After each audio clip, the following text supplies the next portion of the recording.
1500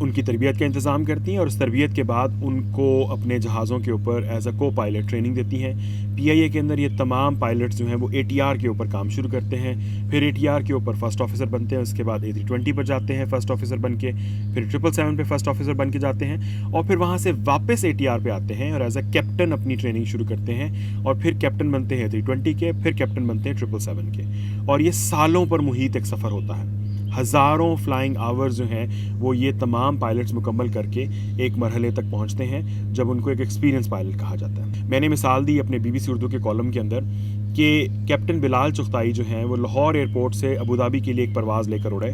اس پرواز کے اندر 180 کے قریب مسافر سوار تھے, 3 گھنٹے کی فلائٹ کا ایندھن تھا, اور یہ پرواز جیسے ہی لاہور کے علامہ اقبال انٹرنیشنل ایئرپورٹ سے اڑی ہے, اس کے ایک انجن کے اندر مسئلہ ہوا اور انجن جو ہے اس کے اندر آگ لگنے کا خدشہ پیدا ہوا.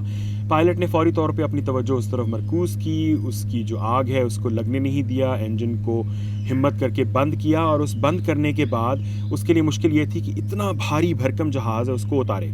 اب بنیادی طور پہ جب جہاز اترتا ہے تو اس کے ساتھ گریوٹی اور دوسرے تمام لوازمات اس کی لینڈنگ کو بہت مشکل بنا سکتے ہیں. لینڈنگ گیئر کے اوپر ایکسٹرا پریشر پڑ جائے تو لینڈنگ گیئر افیکٹ ہو سکتا ہے, جو ٹائرز ہیں ان کے اوپر افیکٹ ہو سکتا ہے, بہت سارے اور چیزیں ہو سکتی ہیں. اور سب سے خطرناک بات ہے کہ اگر کوئی بھی گڑبڑ ہوتی ہے تو جہاز کے اندر اتنا زیادہ ایندھن ہونے کی وجہ سے اس میں آگ لگ سکتی ہے. لیکن کیپٹن بلال چغتائی کامیابی کے ساتھ 21 دسمبر 2018 کو اس پرواز کو رن وے پر لانے میں کامیاب ہوئے, جس کو ایویشن کی دنیا میں ایک کارنامے سے کم نہیں سمجھا جاتا. لیکن کیپٹن بلال چغتائی کا نام بھی ان لوگوں کی فہرست میں شامل ہے جو مبینہ طور پر جو مشکوک طریقے ہیں ان کے ذریعے اپنا APTL لینے میں کامیاب رہے, یا ان کو ملا, یا ان کے کوئی APTL کے اندر کچھ ایسے مراحل ہیں جن کے اوپر سوالیہ نشان لگے ہوئے ہیں. اب بنیادی طور پہ میں ان لائسنسز کو جعلی نہیں کہوں گا.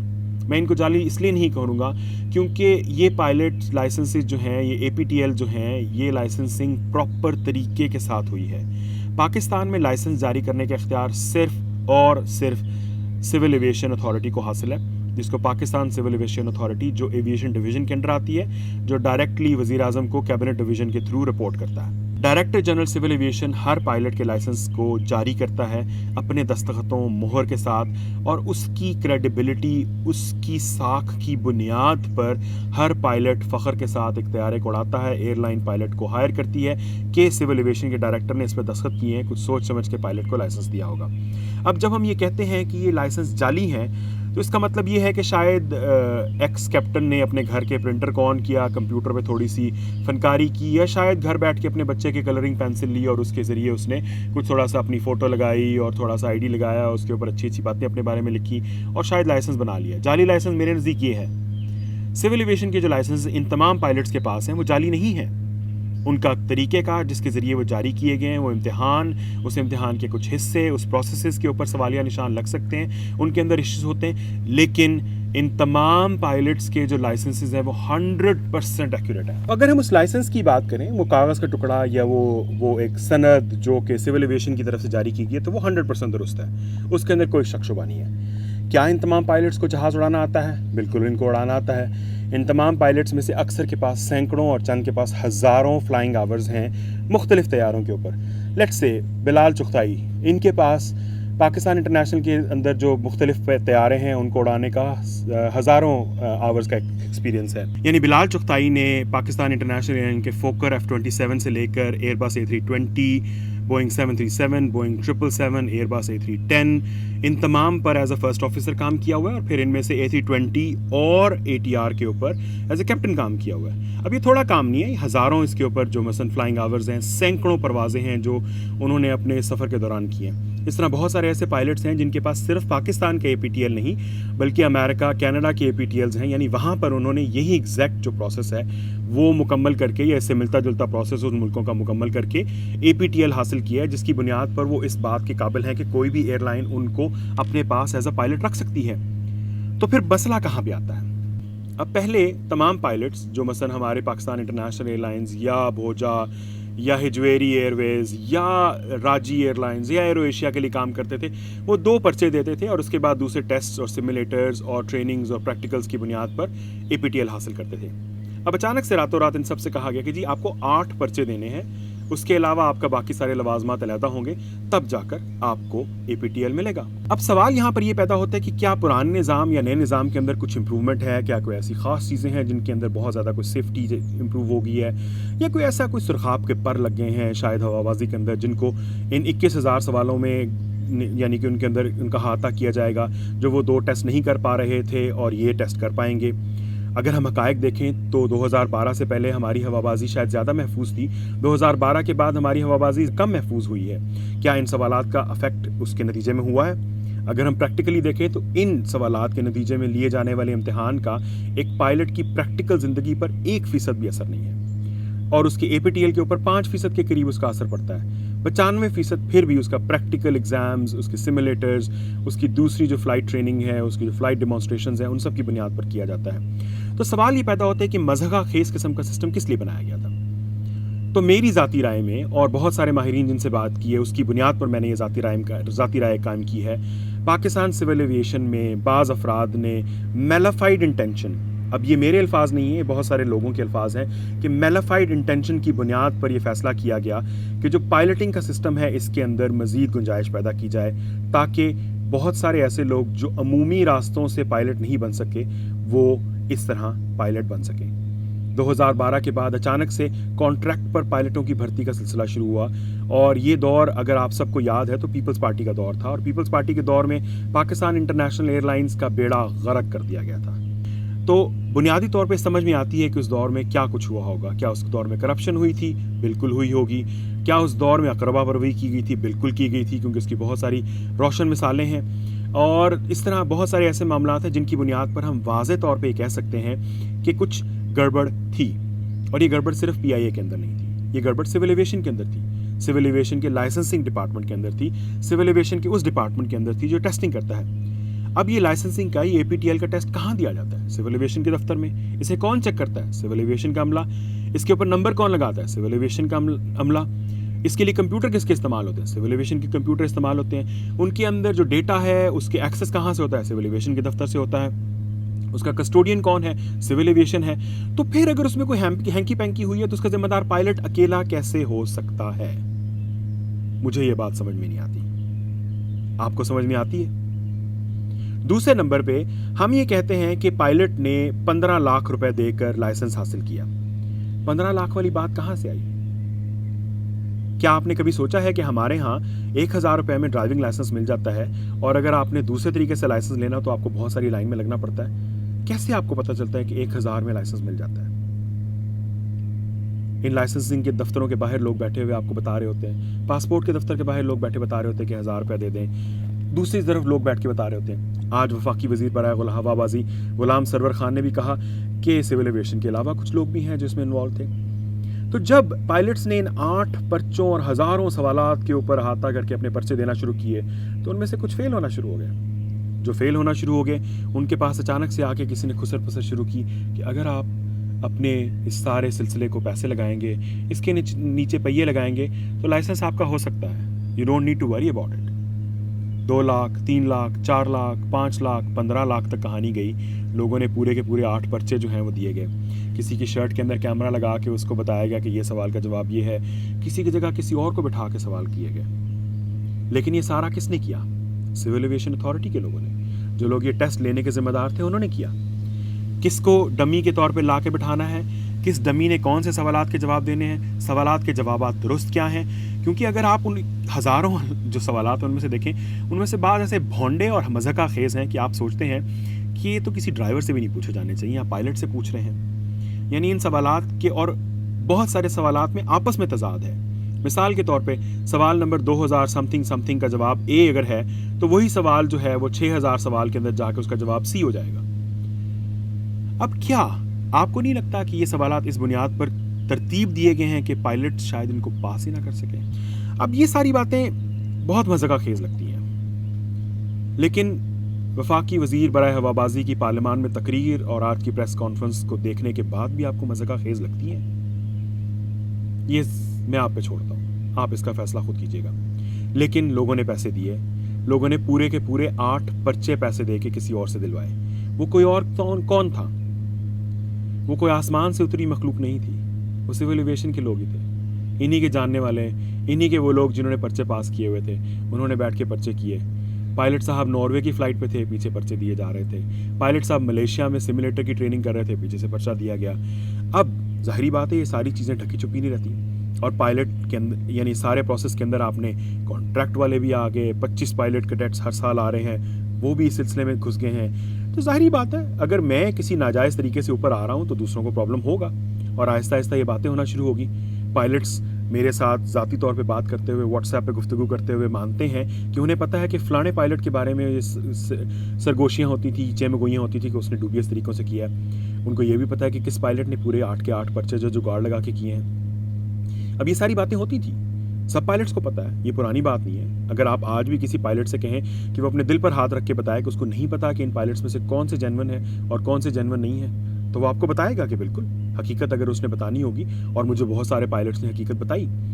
لیکن مسئلہ یہ ہے کہ میں اس بات کو سمجھنے سے قاصر ہوں کہ اگر پائلٹ ذمہ دار ہے تو سول ایویشن کا پورا اپریٹس اس کا ذمہ دار کیوں نہیں ہے؟ جن لوگوں نے یہ ٹیسٹ لیے, جن لوگوں نے یہ ٹیسٹ تیار کیے, جو آئی ٹی ڈپارٹمنٹ اس سارے ٹیسٹ کو چلاتا تھا, جن لوگوں کے دستخطوں کے ساتھ یہ لائسنسز جاری کیے گئے, انہوں نے کیوں اس کی جانچ پڑتال نہیں کی؟ یہ ساری سرگوشیاں, یہ ساری چیمگوئیاں کیوں 2 سالوں کے اندر مٹیریلائز ہوئیں؟ 2012 سے لے کر 2018 تک ان کے اوپر کون سام بن کے بیٹھا رہا؟ وہ کون سے ایسے لوگ ہیں جن کی وجہ سے ان تمام سوالات کے جواب حاصل کرنے میں مشکل ہے؟ یعنی کل ملا کے آپ نے 10 یا 12 کے قریب لوگوں کو فارغ کیا ہے پائلٹس کے علاوہ. کیا آپ واقعی یہ سمجھتے ہیں کہ 10 سے 12 لوگ اتنے بڑے آپریٹرز کے ذمہ دار تھے؟ کیا آپ واقعی سمجھتے ہیں کہ اس تمام معاملے میں صرف یہ چند لوگ انوالو تھے؟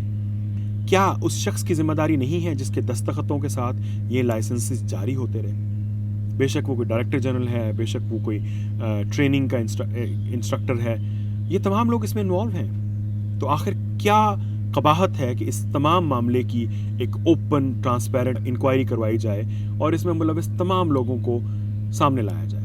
یہ کوئی چھوٹا موٹا معاملہ نہیں ہے, یہ بہت زیادہ حساس معاملہ ہے. آپ کے پورے ملک کی ہوابازی کی کریڈیبلٹی, آپ کی کریڈیبلٹی, آپ کے ادارے کی کریڈیبلٹی لائن پر لگی ہوئی ہے. اور ایویشن میں اگر کوئی ایسٹ ہے, اگر کوئی چیز آپ کی کموڈٹی ہے, تو وہ آپ کی کریڈیبلٹی ہے, جس کی بنیاد پر لوگ آپ کے جہاز میں بیٹھتے ہیں, جس کی بنیاد پر لوگ آپ کے پائلٹ پر ٹرسٹ کرتے ہیں, جس کی بنیاد پر لوگ آپ کے کیبن کرو پر ٹرسٹ کرتے ہیں, جس کی بنیاد پر وہ اپنی زندگی کو آپ کے سپورٹ کر کے ایک جگہ سے دوسری جگہ جاتے ہیں. اگر یہ کریڈیبلٹی ہی نہیں رہے گی تو پھر آپ کس بنیاد پہ یہ سارا سلسلہ چلائیں گے؟ اور میرے نزدیک 24 جون کو وفاقی وزیر برائے ہوابازی غلام سرور خان نے اس تمام کریڈیبلٹی کو بس کے نیچے دھکا دے دیا ہے. اٹس تھرون انڈر اے بس. اٹ ول ٹیک ایئرس, سالوں لگیں گے اس ڈبیکل سے ریکور کرنے کے لیے, کیونکہ یہ کریڈیبلٹی آسان نہیں ہے. وہ تمام پائلٹس جو پاکستان سے لائسنس لے کے دنیا کی مختلف ایئر لائنز میں کام کر رہے ہیں, ان کے اوپر سوالیہ نشان لگ گیا ہے. وہ تمام پائلٹس جو پاکستان سے فلائی کریں گے, PIA, سرین, ایئر بلو یا آنے والی ایئر سیال کے لیے, ان کی کریڈیبلٹی پہ سوالیہ نشان لگے ہیں. کیونکہ اگر یہ معاملہ بڑھتا ہے تو لائسنسنگ کے اوپر سارے سوالات اٹھیں گے. آپ کو بہت ساری ڈیمانسٹریشن کر کے, بہت سارے معاملات کو سیٹل کر کے آپ کو یہ تمام چیزیں دوبارہ حاصل کرنی پڑیں گی.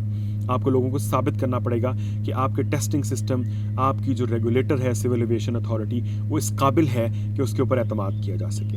وہ اس قابل ہے کہ وہ اپنی ایمانداری کی بنیاد پر قابل اعتماد ہو سکے. وہ اس قابل ہے کہ وہ اس ہوابازی کی صنعت کو چلا سکے. میرے نزدیک آسان کام نہیں ہے, اور میرے نزدیک یہ غلام سرور خان کی پریس کانفرنسوں سے یا عمران خان صاحب کی پریس کانفرنسوں سے یا ان کے ڈیسیجن سے کام چلنے والا نہیں ہے.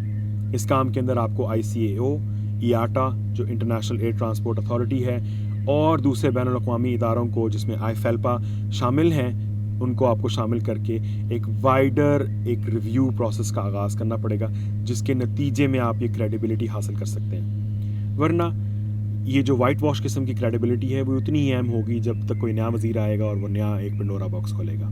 تب تک یہ شاید ایسے ہی چلتا رہے گا. آخر میں چند سوالات وفاقی وزیر برائے ہوابازی اور حکومت پاکستان سے کرنا چاہتا ہوں, تاکہ یہ سند رہے کہ یہ سوالات جو ہیں وہ ریکارڈ کا حصہ ہیں. 2015 کی ایویشن پالیسی اور 2019 کی جو اپ ڈیٹڈ ایویشن پالیسی, اس میں کہا گیا تھا کہ پاکستان سول ایویشن اتھارٹی اور کے ریگولیٹری اور جو سروسز والا حصہ ہے اس کو علیحدہ کیا جائے گا.